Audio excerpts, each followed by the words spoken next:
Alex here. Just to let you know that there was a problem with my microphone, so the audio quality on my side was a bit awkward this time. I apologize for any inconvenience, and I fixed the issue so that future episodes are much clearer. Thanks. Hello, and welcome to Agents of Nonprofit. My name is Alexander Lapa, and I'm here to speak with everyday superheroes helping nonprofits. Joining me today is Drew Simon to talk about cryptocurrency and blockchain. Drew, welcome to the show.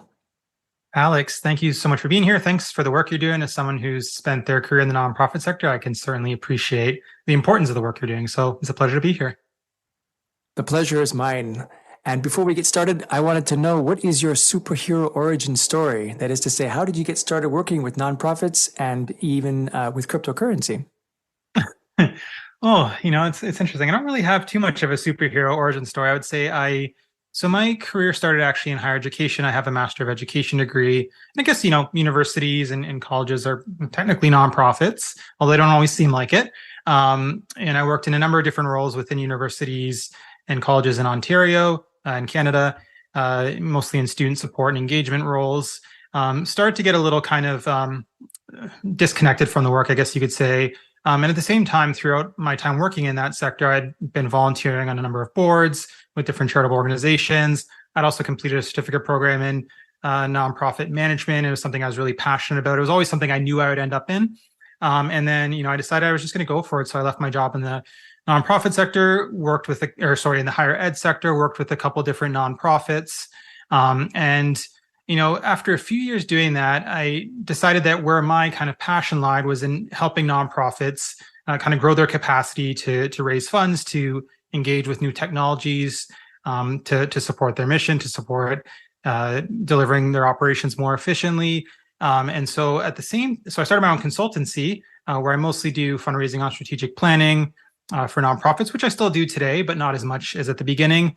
And a couple of years, about 3 years back, I started diving into cryptocurrency, and start to see some of the positive use cases for nonprofits. And I won't dive into this now because I know we'll do that a bit later. But I started to see some really cool opportunities for nonprofits. So I started to then bring that into my consultancy as well, and started advising nonprofits on how they can use this technology for good. So I don't have too much of an exciting story of how I got into the nonprofit sector. I mean, growing up, I always was very inspired by the change makers, I guess you could say, that woke up every day, gave it their all to make the world a better place for others, and I wanted to do the same. And so I was always drawn to the nonprofit sector, and it just kind of happened as I knew it would in time.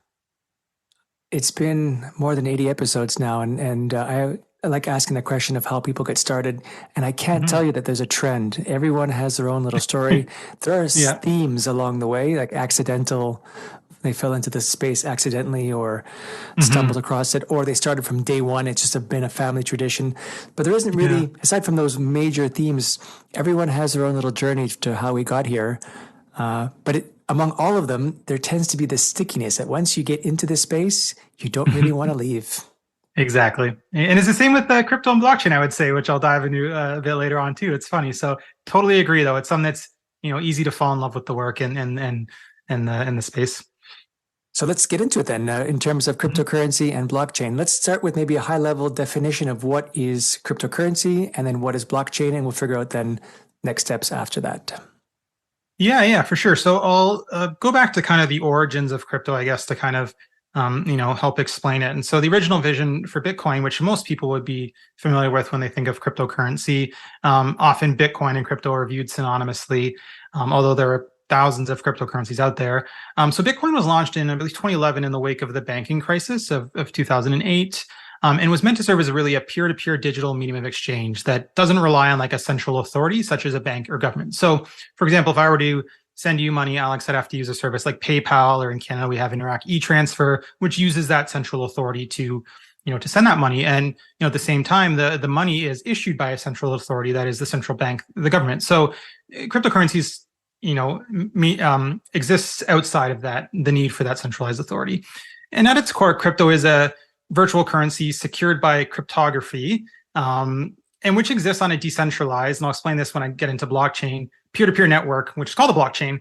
And it's interesting because I would say that cryptocurrency is a bit of a misnomer because there are a lot of different quote unquote cryptocurrencies or blockchain based tokens that aren't intended to be used as currencies. There's those that are called governance tokens, for example, which users can purchase to be able to participate in the governance of an organization or, a social movement, those sorts of things. So there's lots of different types of digital assets. So I prefer the term digital asset. And there are also those that are like centralized versus decentralized. So although cryptocurrency is meant to be decentralized, there are centralized cryptocurrencies as well. Those, issued by a centralized authority like a corporation, or there's governments that are exploring their own digital tokens as well. Commonly referred to as central bank digital currencies, CBDCs.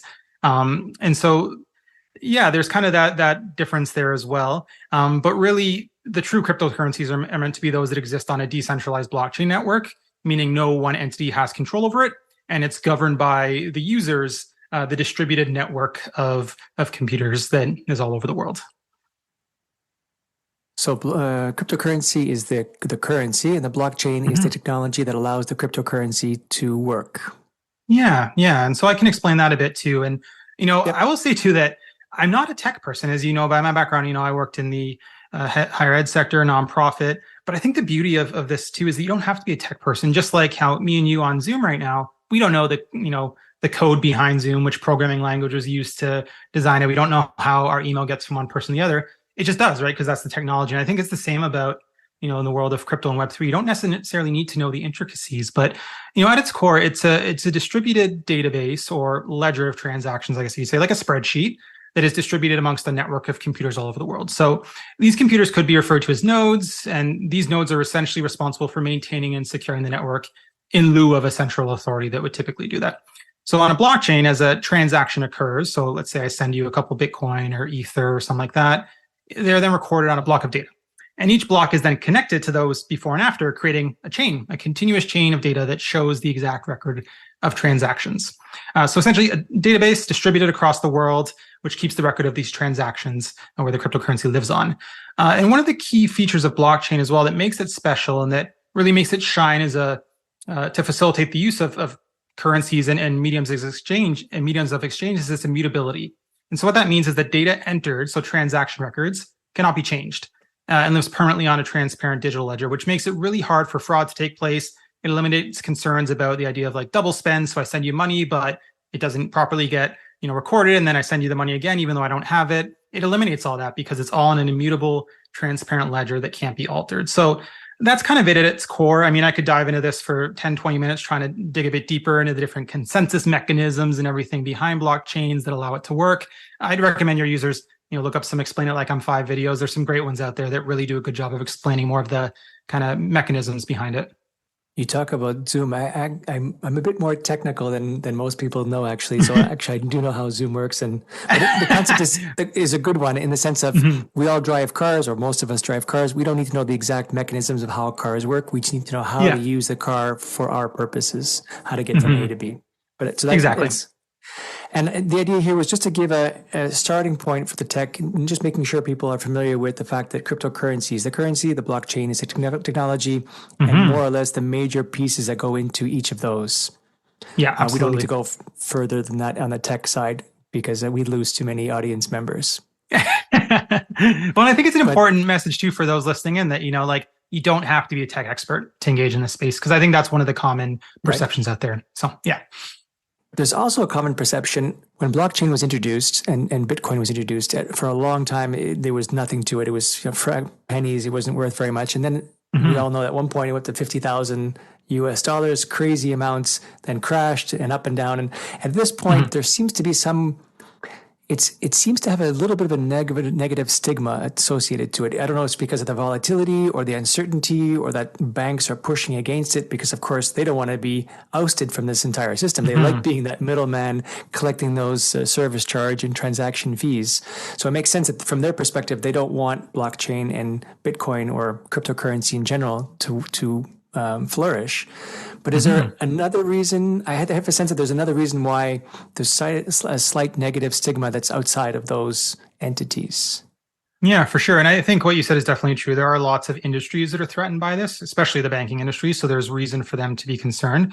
But there's definitely many legitimate reasons also why there is a stigma. Unfortunately, there have been a lot of bad actors in the space that have really cast a shadow on and crypto blockchain. I call Web3 is often the catch-all term for all these kind of blockchain-based tools. We've seen scams, tons and tons of scams that have caused folks to lose lots of money, mismanagement by prominent crypto firms like crypto exchanges that have, again, resulted in people losing a lot of money, a lot of trust. There's been a lot of that kind of, speculative behavior around cryptocurrency, which isn't necessarily anything wrong with that of folks wanting to, engage in more risky kind of casino-like behavior. Again, there's nothing necessarily inherently wrong with that, but that's often been associated with this space. So people look at crypto and think, oh, it's just a big casino. It's all a big kind of Ponzi scheme sort of thing, right? So I think that because of those bad actors, because of those scams that have taken place, it really has casted a negative shadow on the space as a whole, because those are the things also that get on the news, right? It's the people losing $100 million, not the fact that $100 million in crypto was donated to Ukraine in the months following, Russia's invasion of Ukraine, right? The positive side of things. That doesn't always make it in the news. The hundreds of millions of dollars lost by people from these collapses does. So I think that people are, right to be worried about crypto because there has been those, those issues. And so it's important when they engage with the technology to do it safely and really learn as much as you can and test the waters before going all in. The concept of blockchain, at least not even the concept, the actual practicality of blockchain, it's meant to be secure, right? It's meant to be reliable, unhackable. And of course, with every new technology, there's going to be some bumps in the road. But I want to make sure it's clear that it seems to be, at least from my perspective, and you can chime in, that it's meant to be a very robust, very secure, very reliable type of currency. And I don't know enough about finance to maybe ask this question quite properly, but I'll try my best. Like currencies have backing, right? People rely and they trust in certain currencies because they believe there's institutions behind them that support it. Is that the case for blockchain? Do they need them? Is there something that's there that can really add a sense of comfort and trust to cryptocurrency and to blockchain? Yeah, for sure. And of course, I'll start by, saying the classic disclaimer that none of this is financial advice, of course, and make sure to do all your own research and all that fun stuff, because there are risks in this space, of course. And, blockchain is inherently very secure. And, when I think about the scams that have happened and those sorts of things and the hacks, those haven't themselves been of like, Bitcoin itself hasn't been hacked, and had money drained from someone's wallet, those sorts of things. It's incredibly, those are incredibly secure. It's more just, issues around folks engaging in scam behaviors or creating kind of Ponzi coins or those sorts of things, right? So the technology itself is meant to be very secure and is very secure. In terms of, whether or not cryptocurrency is backed by anything, that's an ongoing debate is this something that actually, because you look at some monies are backed by gold, even though most currencies nowadays, fiat currencies, aren't really backed by anything aside from like trust, and trust in a government that is the value of the currency, right? But, there's a lot of different things that you could say are backing cryptocurrency. You could say it's the energy that's expended on the network. It could be those that are building on decentralized networks like Ethereum that are building new applications that create a need for the currency Ether, for example, of Ethereum to operate those applications and to be able to do that. So there are things like that. There are some tokens that are being developed as well that are like being backed by things like gold, like tokenized gold or those sorts of, or tokenized natural assets as well, where it is actually physically backed by something. There are things like stable coins, for example, which are pegged to, let's say, the US dollar that might be backed by like treasury bonds or something like that. So there are some currencies that are physically backed by things and some that are backed more by kind of like the network of users that are engaging in it, if that makes sense. It does. And I like the point that you mentioned that the US currency used to be backed by gold and it's no longer. And now it really is a sense of trust.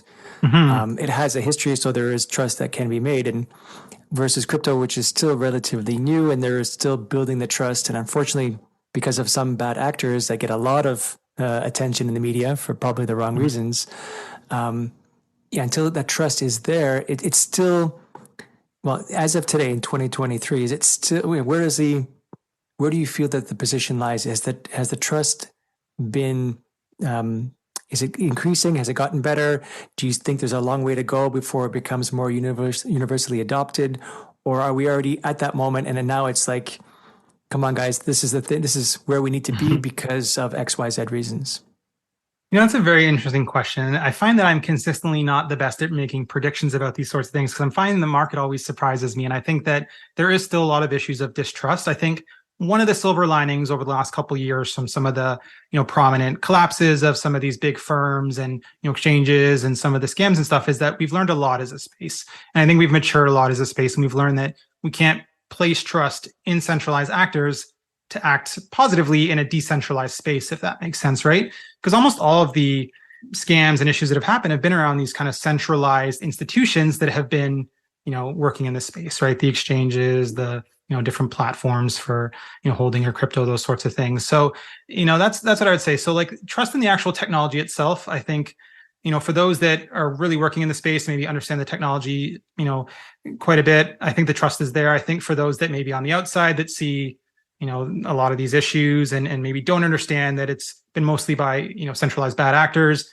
I don't blame them for not having trust in it. And I think also too, there is a user experience, user interface issue in cryptocurrency. It's not the easiest for the average person to use right now to go on and set up their own wallet, decentralized wallet, for example, with their own private key that they have to keep secure. And if they lose it, they lose all their funds. Or, it's not the most user-friendly experience currently. And there's a lot of folks that are working on addressing that. So I think that also creates a feeling of unease amongst people as well to engage with that technology. So I think until we address that issue of user experience, I don't know if we'll necessarily get to that point of full wide-scale adoption, but we are getting there. And I do think that is something that will happen in the future as we continue to build in the space and learn from the mistakes of the past. Yeah, it all comes down to the newness of it. Like every disruptive technology, if you look at Uber, you look at Airbnb kind of thing, now they're a bit more mature. They're maybe even saturated in the market these days. But at the beginning, they were still trying to figure out, trust especially. You're trying to get someone to trust you that you are able to come to their house, to stay at their house. That's a huge issue that they had to overcome for Airbnb. But they got there, they got through it, and for a long period of time, it was a really viable choice. It still is a viable choice, even though there's a couple of, again, bad actors out there that unfortunately. So I think it's a lot of parallels between that and crypto in the sense of we're still figuring things out. Like you said, the user experience still has a bit of a ways to go. But at the underlying, the pure technology of it, the use cases for it, the ability to disrupt, to be able to have transactions without that middle person dipping their fingers in, taking a piece of that transaction, that is really, really interesting.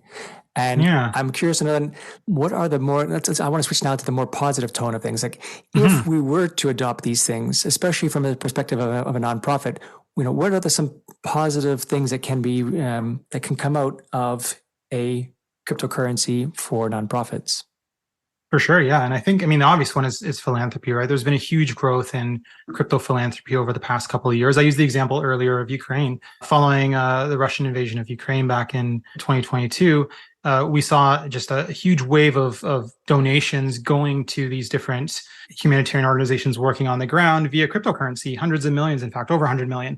And we even saw the Ukrainian government directly post their wallet on Twitter and say, here's our Bitcoin, Ethereum, Litecoin, whatever wallets, you can send us funds and we'll use it to help, those that are on the ground here.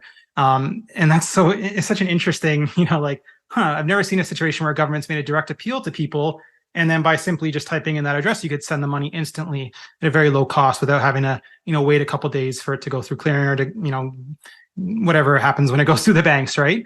So I think that philanthropy is a really interesting one. And the good thing about philanthropy too, I think a lot of folks in the nonprofit sector are worried that if I accept cryptocurrency donations, what if it all of a sudden just tanks the next day, right?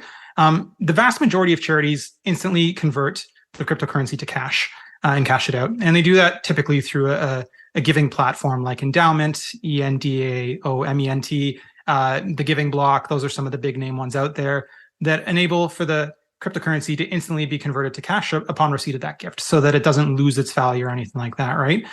So philanthropy is a big one that many charitable organizations have found good use in. The American Cancer Society was able to successfully raise $1 million to fund cancer research. UNICEF has been heavily involved in crypto fundraising, Save the Children, a lot of these big name ones. We've also seen huge philanthropic efforts in response to some of the recent natural disasters, the wildfires, floods. There's been a lot of movements around that. We've seen NFTs used to help fundraise as well, where an artist will put up an NFT collection with a portion of the funds going towards a charitable organization, those sorts of things. So that's the obvious one for nonprofits is philanthropy. But to me, that's kind of just the first use case, the foot in the door use case, if you will, that's fairly low risk.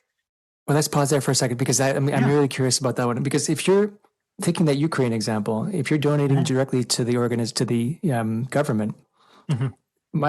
the underlying theme I got was that it's fast and it's direct. Mhm. Does it open the door for the opportunity? Like, if I want to make a donation to, let's say, Africa or parts of Mhm. Africa, certain charity organizations in Africa, I know that certain organizations, whatever dollar you donate toward them, there's only a portion of that that actually gets to the Mhm. actual end cause because of administration costs and overhead and so on and so forth. Yeah. Does this kind of technology disrupt that in the sense of by going directly to the source, donating from Mhm. donor to the target, I should say, that overhead is minimized so that more of my money is actually going to the hands and the mouths that need it? Yeah, certainly it can be, and I think it also depends on which cryptocurrency, because some have different fee structures. Which Mm. platform that they might be using to accept crypto donations. If you receive them directly to your decentralized wallet, it'll obviously be cheaper than going through one of the platforms that are out there that maybe take a small cut of it. But certainly, I think that that's a huge value proposition, is that it can definitely reduce the cost and the time it takes for organizations to receive funds from donors. Definitely. Because that is a huge win in my. I mean, there's always going to be transaction costs along the way. I don't think that's going to be Yeah. ever avoided, but they're minimal. My understanding is they're Hmm. not as there's not much overhead, so that more of dollars get into the actual bank account of the people that are needing that kind of donation. So that is a huge win for nonprofits in my mind. Absolutely, yeah, and to take it a step further beyond that too, we've even seen cases where nonprofits have set it up where funds can go directly to folks that need it. The clients, for example. There's been pilot programs where folks can send stable coins directly to refugees, those sorts of things. So it goes directly to their account, which they can then cash out at like a local store or something like that into their local currencies. So where it kind of cuts out the need for all those middlemen, those steps along the way, and goes directly to those who need it. So yeah, I think that that's definitely one of the huge value propositions. And then you said, I never actually knew this before, that nonprofits usually convert those cryptocurrencies to cash pretty quickly so that you're right, they don't lose value because, Hmm.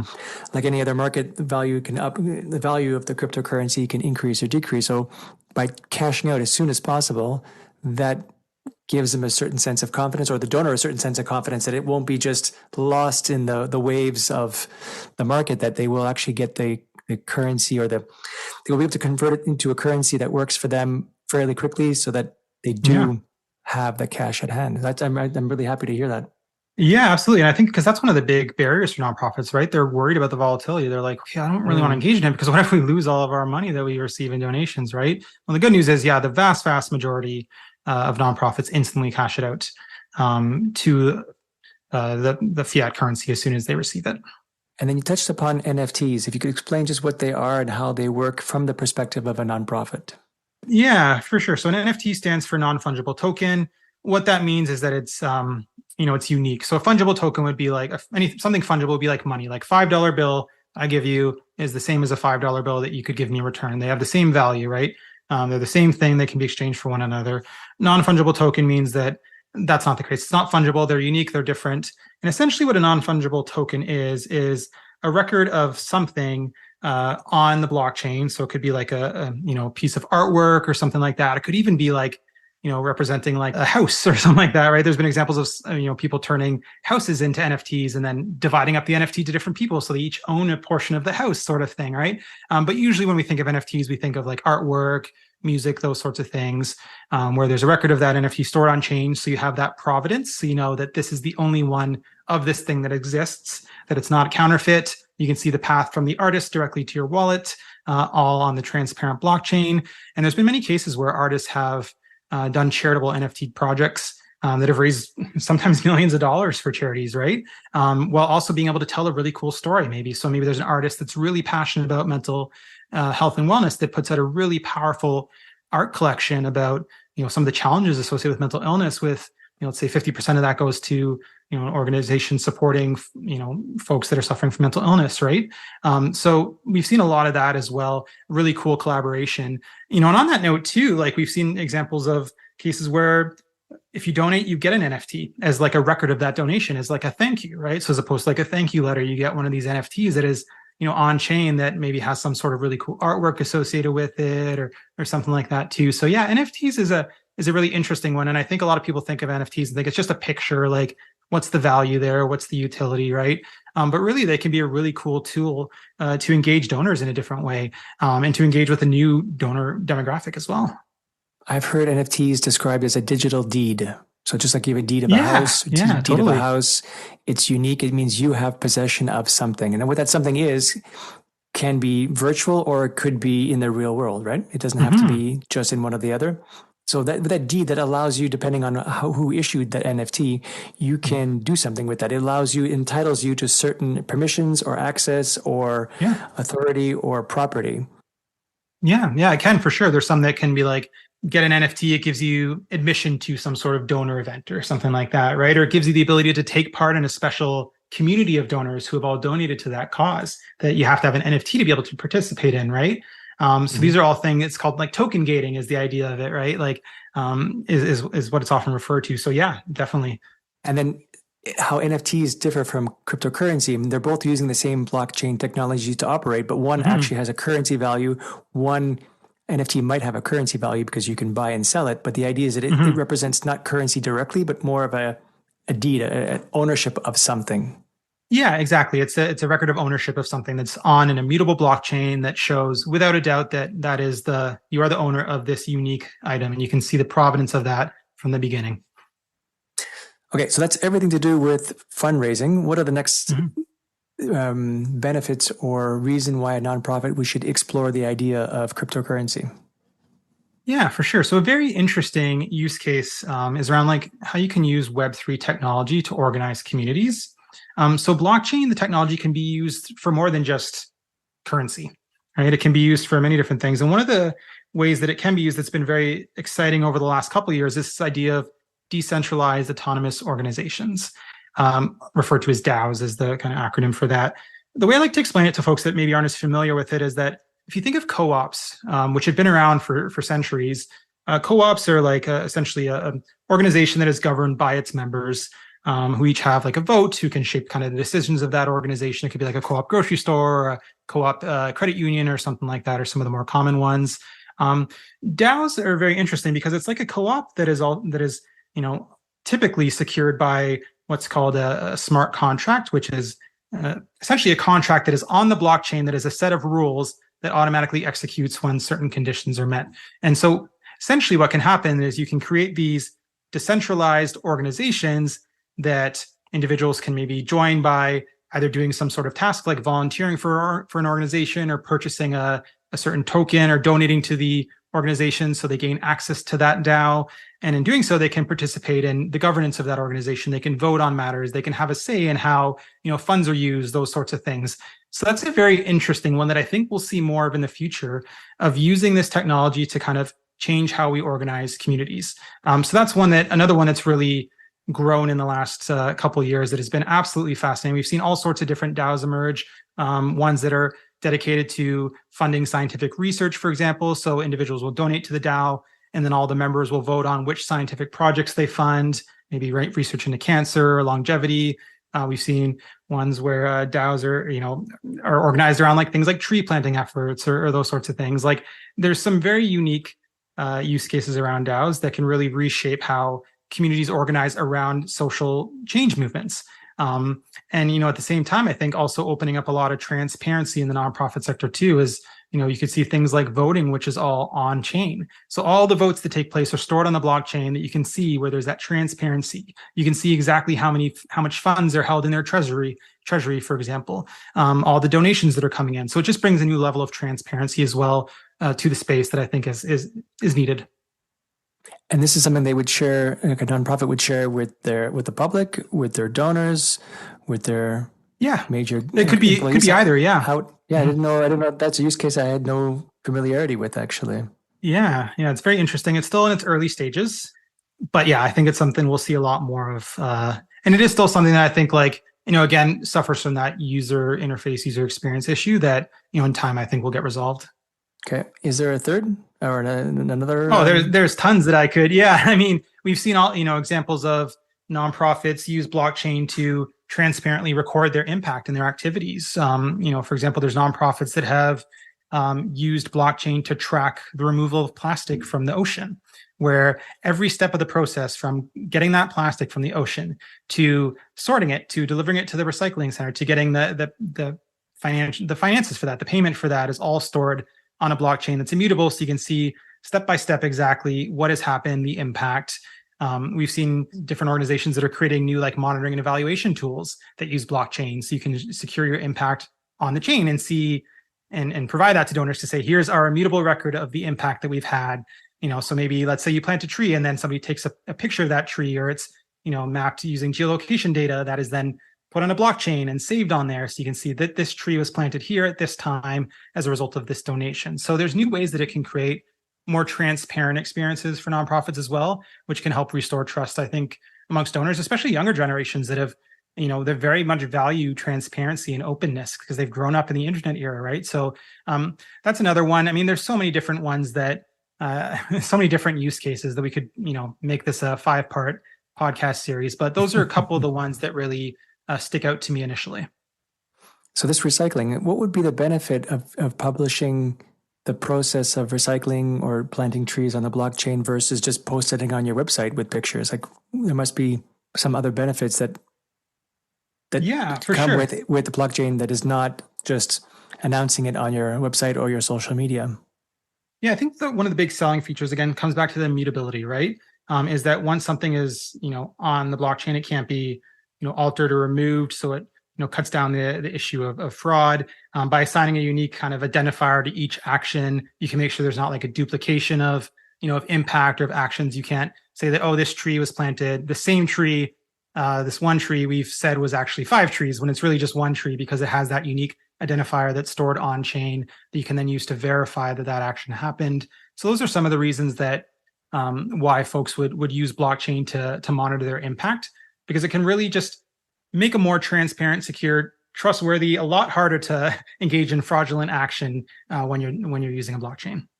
So the underlying theme seems to be about building trust, and that if we're transparent with what we're doing and putting it in a place that cannot be changed, therefore we are a trustable organization. Yeah, I think that's definitely, part of it, right? I mean, the whole ethos of Web3 is around creating, structures that are trustless, where you don't need to trust another human being because the action is verified on the blockchain, essentially, right? So, I mean, there'll always be ways that you could defraud that, right? There'll always be things that you could do to get around that, or, misreport things that are going on the blockchain, but it makes it a lot harder to do that. So I think that, hopefully in the future, blockchain will be just a technology that is ubiquitous in the sector for monitoring impact, is my hope, for creating more trust. And, and a big example of where this can really shine is, I want to use the example of carbon offsets, right? There's been so many cases lately where that space has just been like so fraught with like issues of fraud and lack of quality or verifiability, where maybe someone will purchase a carbon offset thinking that they're planting 5 trees, but maybe 20 other people purchased that same one. So 20 people planted those 5 trees instead of that one person, yet they're all paying for those 5 trees to be planted. Blockchain really can help eliminate, that possibility by assigning a unique kind of identifier to each of these things, storing it on a blockchain, so you can see that this one went to this person, this one went to this person, and that, you can see that provenance. Yeah, so that's kind of an example that I've used to illustrate in the past, is definitely the carbon markets which have been fraught with issues over the last couple of years. Yeah, can you just give me a high level, because I've also read a few things about this, how organizations are purchasing what's called carbon offsets. So they themselves as an organization produces this many tons of carbon, therefore they purchase the equivalent in the opposite direction from somewhere else that will basically bring them to carbon zero, or net zero, I think it's called. So is that what we're talking about, or is there another element to this that I don't know of? Yeah, that's it. And individuals could as well, if let's say they buy an airplane flight to another country and they want to offset that flight, they can purchase an offset through one of the different providers. But unfortunately, these offsets have been found constantly to be very low quality, to not be doing what they say they're doing, to be issued to multiple people for the same offset, even though it should only be one person getting that offset.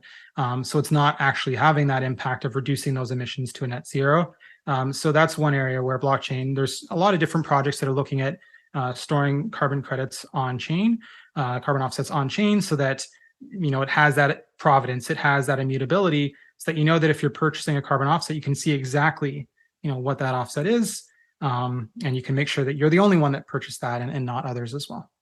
And let's go into that perspective of the donor or the one who is purchasing, let's say, these carbon offsets.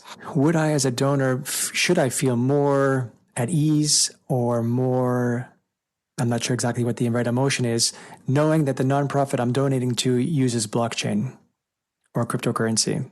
Like, is there a certain sentiment that is attached to it that is hopefully in the positive direction, saying, okay, because these guys are using blockchain, they're using cryptocurrency, I should feel this way as opposed to one that doesn't use it yet?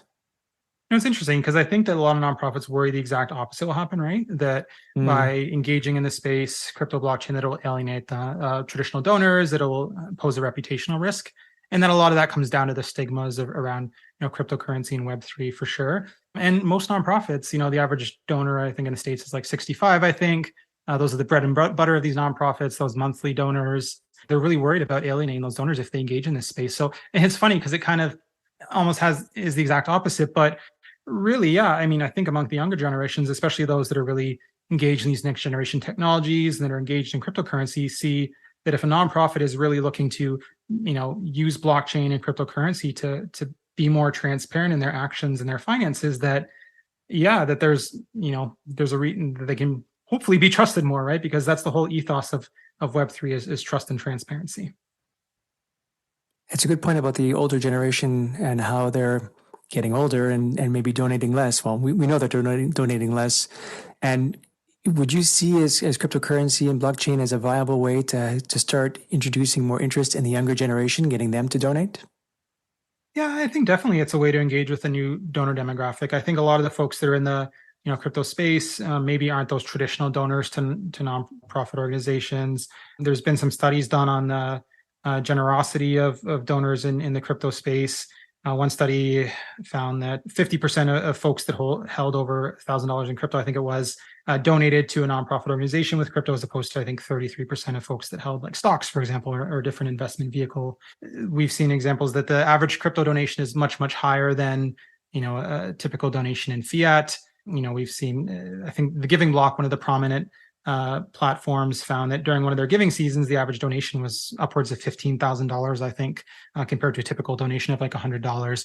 And a lot of that too is because, and again, I'm not going to go into tax advice here, but I know that there are some tax benefits for folks donating cryptocurrency as well, that can reduce their tax liability depending on their jurisdiction and those sorts of things. So, I'd encourage folks to definitely do their research on that as well. But so I think that, yeah, there's been also like a large shift in wealth. The vast majority of folks that did make a lot of money during the recent bull markets in cryptocurrency were younger, right? Were millennials or Gen X. And so they have these funds that they want to put towards a good cause, right? So I think it definitely is an opportunity to connect with a new donor demographic that you typically wouldn't have had the opportunity to connect with through traditional means. And also too, what's really cool about, crypto and Web3 is that it's really a global movement, a global space.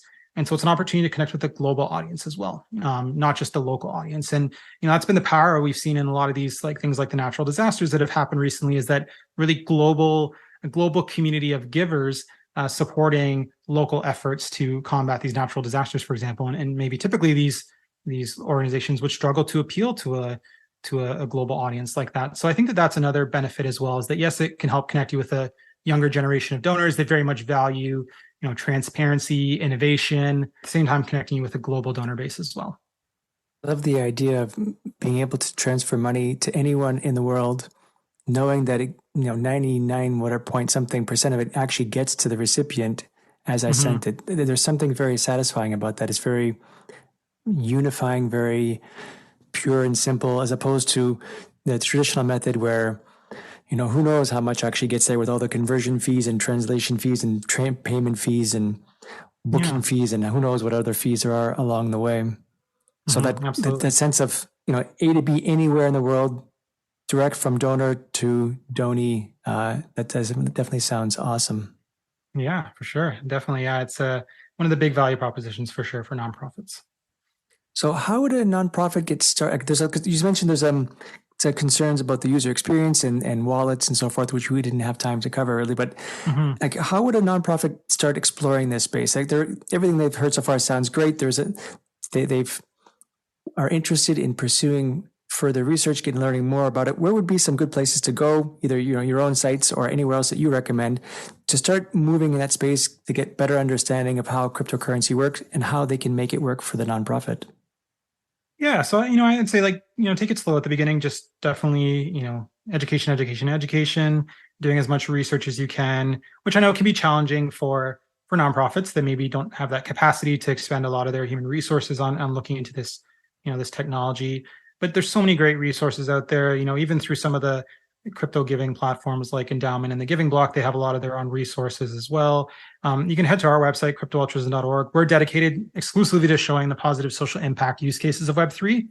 We've interviewed a lot of nonprofits and charities on our podcast that have, used this technology to support their movements of change. We actually just recently launched a new podcast series called the Web3 Nonprofit that focuses exclusively on nonprofits that are using Web3 technology for good.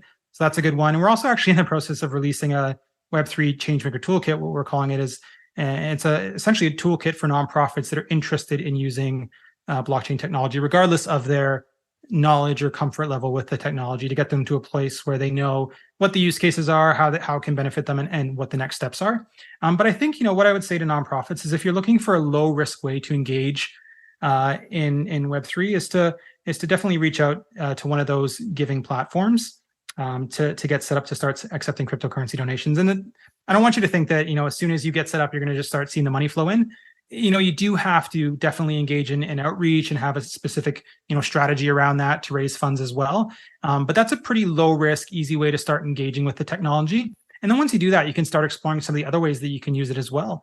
And so I would recommend just doing your research, finding Web3 organizations that are doing something similar to you. I think that no matter what the focus of your organization, I can pretty much guarantee that there's probably a Web3 organization, whether it's a DAO that we talked about earlier, or a specific, like fundraising community in Web3 that is, dedicated to that cause. Connect with them as well. The crypto space definitely lives on Twitter still. I know there's been a lot of challenges around, Twitter X recently, but it definitely still lives there. So that's a good place to kind of do some of that, initial research. And, if you need a bit more help as well, we also offer a consulting service as well. And so you can reach out to us. You can email me info@cryptoaltruism.org. And I'd love to, sit down and chat with you about kind of some of the ways that you can use this technology to grow your organization. We'll be sure to put all the links and the email addresses in the show notes below. But I'm also curious to know, what would you like to see in the cryptocurrency space, blockchain, NFT space in the next couple of years? I mean, I imagine better user experience is one of them, because you've already mentioned that. But is there anything else that you'd like to see that you're hopeful for, or maybe is a better way of phrasing the question, in the next couple of years? I think the space has a lot to prove, right? There's been a lot of those negative challenges, bad actors lately that have caused a lot of concerns, that have broken down trust. We need to very consciously rebuild that trust from the ground level. And I think the way to do that is just showing those positive use cases of the technology, showing the nonprofits that are using it for good, showing other impact change makers, whether it's scientists or environmentalists that are using the technology in different ways. There's so many positive use cases, and I think we just need to keep shining a light on that, showing that, building up that collective knowledge in the community, and leading the way so that in the future other nonprofits can more easily see what the benefits and positive use cases are for the organization, and feel more confident engaging in that space without worrying about how it's going to impact their reputation or with the risks associated with the space. So yeah, I think we have a lot to prove, but yeah, definitely also working on creating a more seamless user experience for those that maybe don't have that comfort level with new next generation technologies. I mean, I believe in it. I think it's definitely the future. I hope it becomes more widely adopted because, again, the technology is sound. It's pure. Mm-hmm. It works. If we can, to your point, shine the spotlight on the positive things, we can get more attention on those and have significantly more positive use cases of it as opposed to the negative ones. I'm really hoping that the tide will switch, or at least we'll get past a tipping point, that it will become more widely adopted and widespread, and then people can really see those benefits coming in. Absolutely. Couldn't agree more. Awesome, Drew. This has been great. Thank you. I know there's a ton of information we could have gotten into, but the idea here is just to give people a high level and then, be able to contact you or find other resources to help them continue their journey. But I want to thank you so much for joining me today. Yeah, thank you so much for having me, Alex. It's been an absolute pleasure. Really appreciate the work you're doing. It's so important. So let's definitely keep in touch and keep the conversation going. Absolutely. All right. That's it for today. I'm Alexander Lapa, and I hope you join me again in the next Agents of Nonprofit.